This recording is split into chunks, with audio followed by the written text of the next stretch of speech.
নমস্কার বন্ধুরা, মিলি বর্মন কিচেনে আপনার সবাইকে স্বাগত জানাচ্ছি। আজ আমি এখন থেকে কদিন রেসিপি দিব, নিরামিষের রেসিপি দিব আপনাদেরকে। যেহেতু আমাদের একটা ওষুধ পড়েছে, ত্রিপুরায় মারা গেছে আমাদের একজন রিলেটিভ। তো আজ আমি আপনাদের জন্য নিয়ে এসেছি শিলংয়ের লঙ্কা গুঁড়ো দিয়ে এগুলোর বড়া করব আমি। তো এটা ভালো করে কেটে ভিতরে বিচিগুলো বের করে নিয়েছি আর লবণ মেখে রেখেছি। আর এটার ভিতরে পুর ভরে করব আমি, সম্পূর্ণ নিরামিষ হবে।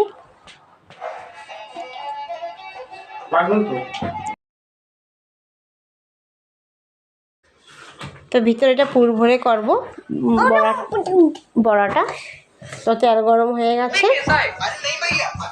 তো ফার্স্টে আমি তেলের মধ্যে শুকনো লঙ্কা দিয়ে দিব, দেওয়া আছে। এখন আলুর পুর ভরে করব আমি জিনিসটা।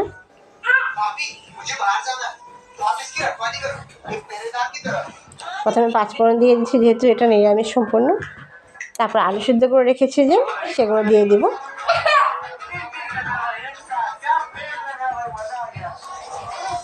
তো বন্ধুরা, আমি ভয়েস ওভারটা পরে দিই, তাও যদি আপনার কিছু বাইরের ব্যাকগ্রাউন্ড সাউন্ড আসে আমাকে প্লিজ মাফ করে দেবেন। তো আলুর পুরটা আমি তেলের মধ্যে দিয়ে দিচ্ছি।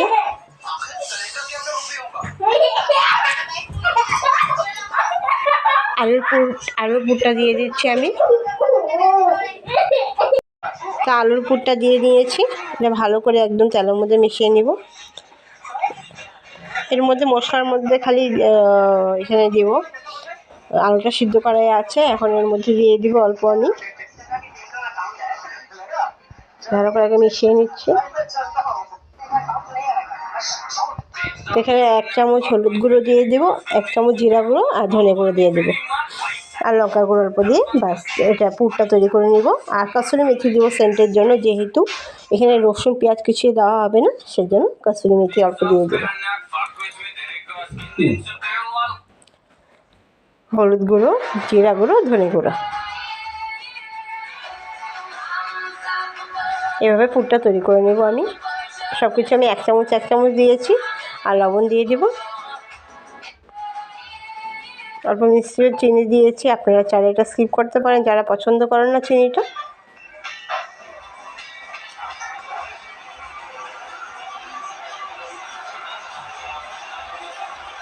ভালো করে সব দেওয়া হয়ে যাচ্ছে মশলা, একের পর এক মশলা যেগুলো বলেছি সব এগুলোই দিচ্ছি। ভালো করে এটা মিশিয়ে নিচ্ছি এখন। আমার কিছুদিন ধরেন ভিডিও দেরি যদি হয় দিতে, কিছু মনে করবেন না আপনারা। আমার চ্যানেল সবসময় দেখতে থাকবেন আপনারা।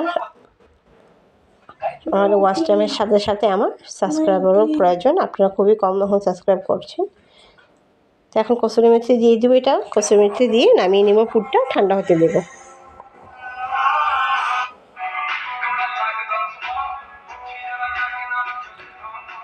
কসুরি মেথি দিয়ে একটা সেন্টটাও সুন্দর হয়, ভালো হয়।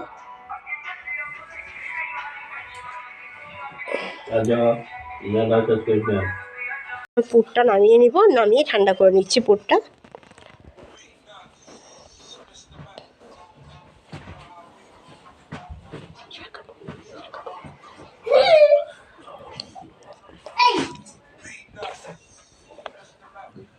পুরটা ভালো করে মেশানো হয়ে গেছে মশলা সব, এখন নামিয়ে নেব।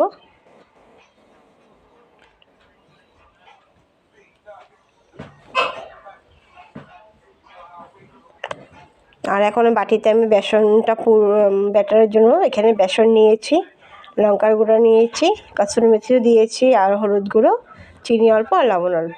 এটা ব্যাটারটা তৈরি করে নিব, একটু ঘন করে করতে হবে এটা। তো পুরটা ঠান্ডা করে নিচ্ছি বাটিতে। এখন এটার ভিতরে যে পুরটা ঠান্ডা করে নিয়েছি, পুরটা কীভাবে ভরবো আপনাদেরকে দেখাচ্ছি ভরে আমি। তো বন্ধুরা, এখন পুরটা কীভাবে ভরবো দেখাচ্ছি আপনাদেরকে। এভাবে আলু নিয়ে নেব, নিয়ে যে এইভাবে চামচ দিয়ে ভরলে সুবিধা হয়, চামচ দিয়ে ভরবেন। আমি হাত দিয়ে পরে ভরেছি, ফার্স্টে এটা চামচ দিয়ে পুরটা ভরেছিলাম, তারপর হাত দিয়ে দেখি ভালো হয়। তো এইভাবে ফাঁকা করে এটা পুরটা ভরে দেবেন ভিতরে, তারপরে পুরটা এইভাবে চেপে দেবেন। আর বেসন ব্যাটারটা ভালো করে এইদিকে একটু দিয়ে দেবেন। তো এইভাবে করে আমি প্রথমটা চামচ দিয়ে করেছি, তারপর আপনাদেরকে দেখাচ্ছি। হাত দিয়ে আমি পুরগুলো ভরে নিয়েছিলাম, এইভাবে সব কমপ্লিট করে নিয়েছি একবারে পুর ভরে। এটা আমি হাত দিয়ে ভরে নেব, দেখবেন হাত দিয়ে সুবিধা হয়। এটা এমনি খাওয়ার থেকে এই পুরটা ভরে খেলে খুব টেস্ট লাগে, আর রসুন পেঁয়াজ দিলে তো অবশ্যই ভালোই লাগবে, আর নিরামিষেও ভালো লাগে, খারাপ লাগেনি খেতে আমরা যখন খেয়েছি এটা। তো এখন এটা এভাবে কয়টা হাত দিয়ে ভরে নিয়েছি, একসাথে ভরে তারপরে ভেজে দেখাবো।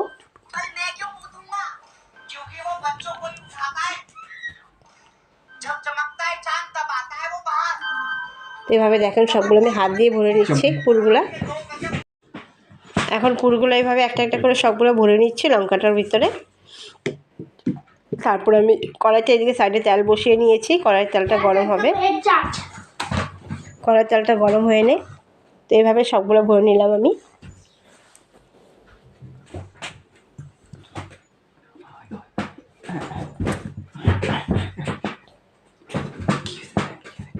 এইভাবে হাত দিয়ে ভরে তারপরে এইভাবে বন্ধ করে নেব। দেখে নিন, হাত দিয়ে সুবিধাটা বেশি হয় এভাবে চামচের থেকে।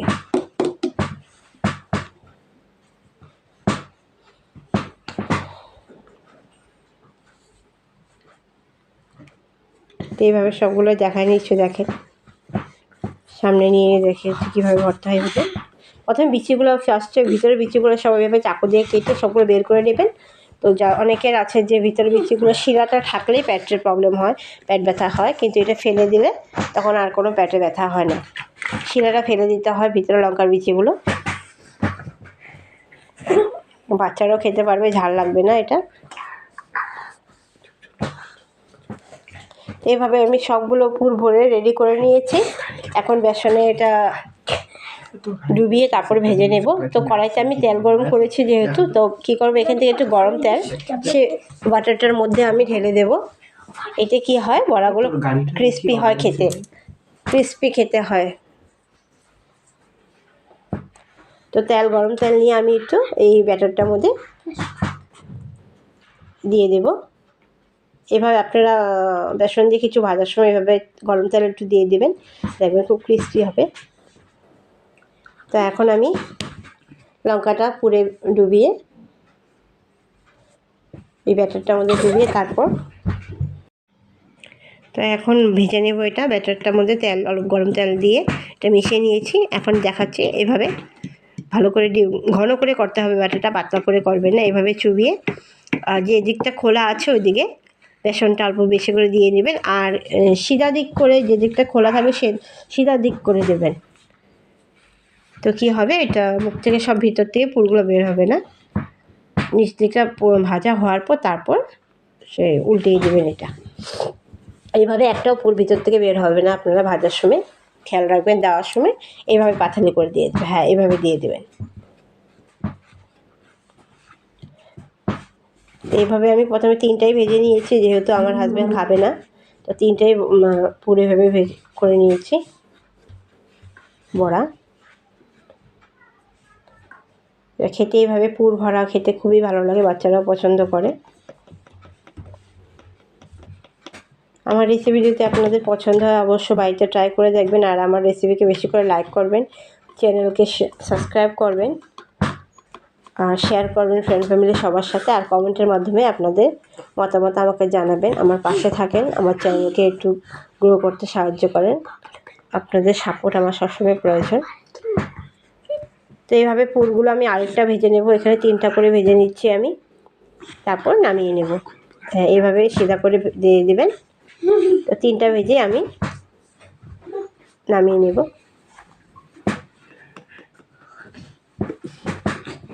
তো দেখেন আমার বড়াটা রেডি হয়ে গেছে, শিলংয়ের লঙ্কা বড়াটা। তো আমি এখন প্লেটে নামিয়ে নিব।